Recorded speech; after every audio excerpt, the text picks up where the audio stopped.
Let's keep moving on with ophthalmic optics. In this section, we're going to laser focus on lens thickness.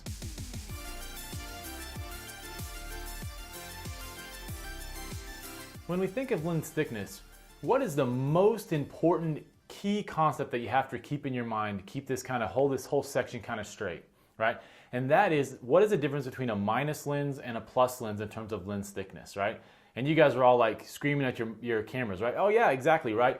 A minus lens is thicker where? Yeah, it's thicker in the edges, right? And thinner in the center, right? Whereas a plus lens is going to be thicker where? In the center, right? And thinner on the edges, right? So you want to highlight that in your text. It's right there, first line under lens thickness, right? So you want to highlight that line. So that's kind of our, like I said, a key point to help you understand lens thickness is that.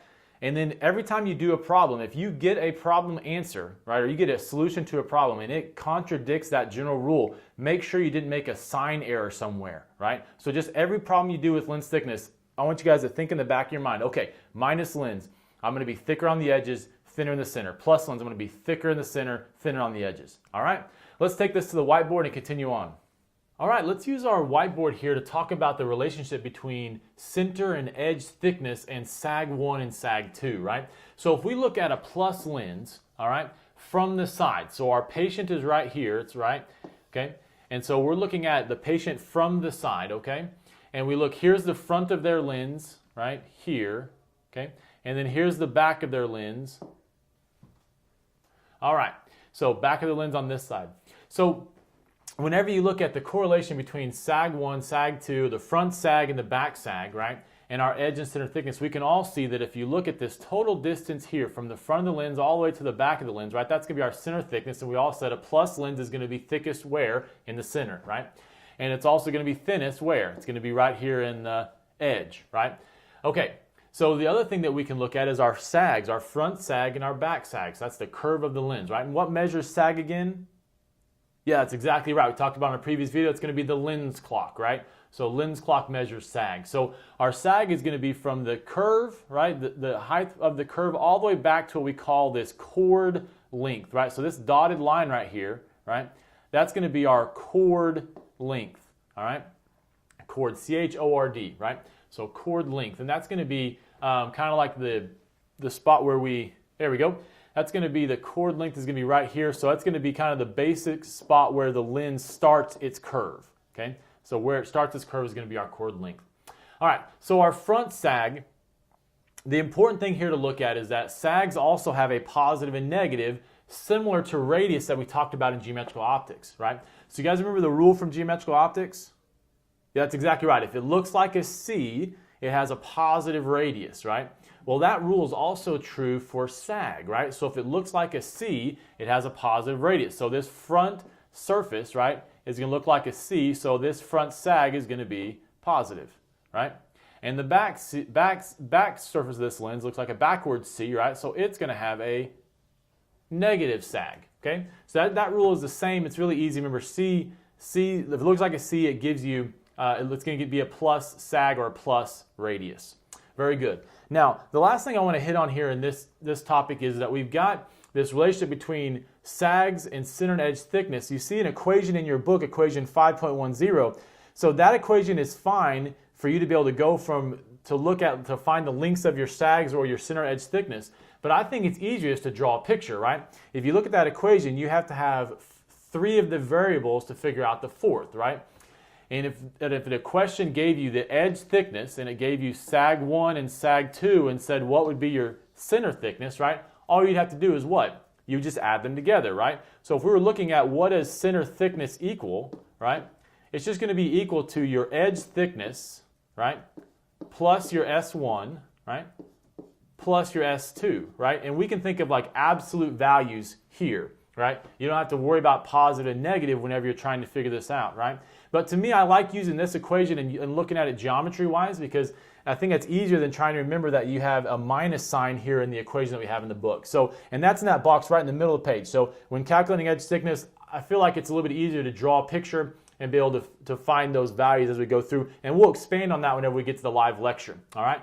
Now, let's also talk about what a minus lens looks like, right? So what does a minus lens look like? Well, it's going to be a similar picture in terms of we've got a patient over here on this side, right?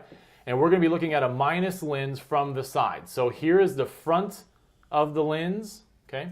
And then here is going to be the back of the lens, right? However, this time you guys can obviously see that the edge thickness is going to be the thickest, right? And our center thickness is going to be thinner, right? Which is what we said is a general rule for minus lenses. Once again, the sag rule is going to be the same. So this looks like a backward C, so we're going to have a negative sag for the front surface here, right? And then your back surface is going to look like a C, right? So it's going to have a positive sag, okay? Now, once again, how would we figure out our center thickness, right? So if we were given the sag 1, sag 2, and the edge thickness, how would we figure out our center thickness? Yeah, we would take our edge thickness, right? And looking at the picture, you would say, okay, Ryan, well, I'm going to take the edge thickness, I'm going to subtract the front sag, I'm going to subtract the back sag, right? And what's going to be left is going to be right here in the middle, right? Which is going to be our center thickness. All right? So to me, I think that's a little bit easier than knowing the equation in the book. All right, let's clear the whiteboard to get a fresh look at this, and we'll continue on talking about a couple of equations here in the text. So next in our text, what I want to talk about is a couple of equations here in the book. And so I've got two versions of the same equation written here for you. And this is going to be equation 5.11 in your book. And so what we have in the book is here. However, in my experience working with students from across the nation is that a lot of the schools learn this equation, which is the same exact equation except for this one solves for the power of the lens surface, right? And this one solves for the sag, okay? So it's the same exact equation, it's just rearranged a little bit. So whenever you look at this equation is going to allow you to be able to calculate the power of a lens surface, right? Based upon the index of the lens, right? The index of the lens, the sag of that surface, right? And this H right here, that's that chord that we talked about, right? So what you guys want to highlight in the text, H is going to be the half chord length, or what it's going to break down to is half the diameter of the lens, okay? So they're going to likely give you the diameter in a problem. You do 1/2 of that, that's going to be your H, and you're going to square it, all right? So this allows us to calculate the power of a lens surface based on sag and the diameter of the lens. And like I said, you can also rearrange it to look like this. The other equation in the book that I want you guys to look at is you also have the equation that corresponds your center and edge thickness, right, to the power, the front power and the back power of the lens, and also using that diameter. So that's equation 5.12. So that equation relates thickness to lens power. Now that is one way to conquer or dominate the lens thickness problems, right? And so there's several of you guys that have used these equations. These equations look really familiar to you. If you look at these equations and go, Ryan, I have never seen these equations before, don't panic, right? Let's clear the whiteboard and we'll continue on working. And there's another way that we can think about lens thickness. The other way to look at lens thickness, so we have our equations on that we just talked about, the two equations there. The other way to think about it is think of this like kind of as like a continuum, right? We have our center thickness and our edge thickness on one side, and we have our front surface power and back surface power on the other side, okay? And so to go from center thickness and edge thickness to our front sag and back sag, right? How do we do that? Well, we're going to draw a picture, just like we did a minute ago, right? That's why we went through and drew that picture. So draw a picture here between center and edge thickness to S1 and S2. All right, so how do we go from our front sags and back sag to our front radius and back radius? Well, look in your text, you're going to see that's going to be the equation right there, S equals H squared over 2R, right? So S equals H squared over 2R. You guys want to highlight that equation. That's a really important equation that you'll use moving forward, right? Key point in this equation is that all of these distances are going to be in meters, right? And the same thing is going to be true for the previous equations that we talked about that we went through. All of those sags are going to be in meters, so you want to make sure to write meters right there.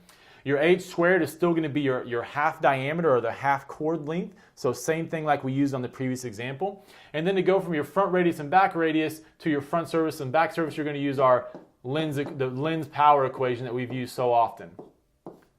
Right? So this is just a continuum that you can also go, and this is a way to be able to do lens thickness problems without using the equations that we went through, equations 5.11 and 5.12. All right, let's clear the whiteboard and we'll go through example 5.7. Example 5.7 says a biconvex lens is clocked.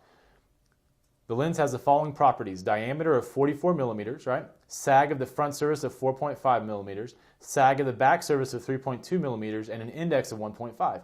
What is the power of each lens surface?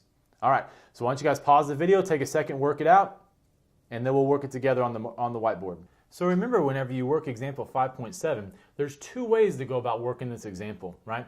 And so first off, if you want to draw a picture, I think that still applies here in ophthalmic optics, even though it's kind of a key rule of geometrical optics. So if we draw our picture and we look here, we've got a biconvex lens, right? So our front surface, right, is going to wrap around the higher index medium. Our back surface is also going to wrap around the higher index medium, right? So we get a biconvex lens. So what that means, your front sag is going to be positive because it looks like a C. Your back sag is going to be negative because it looks like a backward C, right? So I've converted our sags into remember you have to convert everything to meters. So I converted that to meters, put our minus sign in front of our back sag, right? And then we've got our index of the lens is going to be 1.5. It gave us that in the problem. And then remember our H is going to be our half diameter. So we took 44 and divided by 2 and we convert that to meters and we get 0.022 meters. So the first way to work this problem you guys are going to see in your book, right? It's just going to be using our equation that we talked about. The power of the front of that lens surface equals 2 times the index 2 minus index 1 times the sag of the front surface all over the H, which is that half diameter squared, right? So you guys will see that worked out and you get plus 9.3 diopters. And you do the exact same equation for the back surface and you get plus 6.61 diopters. So what I'd like to take a second though is what's not in your book is I want to show you guys the second way to work this problem, right? So the second way to work this problem, right? We're going to take our sags and we're going to use our sag and radius equation. So we're going to take our sag, convert it to radius, right? And that's what we're going to use here, right? And then we're going to use that to go work into our power. So I know it kind of seems overwhelming, but let's go through this step by step, right? So first off, we're going to take our sag equation. We're going to rearrange it to solve for the front radius, okay? Then once we get it here to our front radius, right, we're going to plug in our H value, right? So plug in our H value squared, plug in our front sag, which has a positive, right, value, and we're going to get a positive 0.0537 meters for the radius of that front surface. And then from there, we're going to use our lens equation, right? N2 minus N1 over R, and that's going to give us the power of 9.30 diopters. All right, so there's the front surface power. We got a plus power. It's a biconvex lens. Life is good. So now working on the back surface, right? We're going to do the same equation. So we're going to use the back numbers this time. So for our back radius, right? We're going to use our H value once again. Square that. We're going to use our sag, but remember you got to put in that minus sign right there, right? So very important to put in that minus sign, right? Because we said it's a back, the back surface looks like a backward C, so it's going to have a minus sag value. That's going to give us a minus 0.0756 meters for our radius, right? Now, to calculate the power of that back surface, right, what's going to happen is, remember, we're talking about light that is going from the lens into air, right? So from the lens into air. So we're going to take N3, which would be our air, minus the index of the lens for that surface, right, over the radius. So you're going to take 1 minus 1.5. That's going to give you a negative 50, right? You're going to put that over your negative radius, and that's what's going to end up giving us a plus 6.67 diopters, all right? So this problem asks us to find the front and back surface. Like I said, there's two ways to go about doing that problem. Whichever way makes you happy, makes me happy. Whichever way makes you dominate the questions, makes me extremely happy. So you guys go dominate the quiz, and I'll see you on the next video.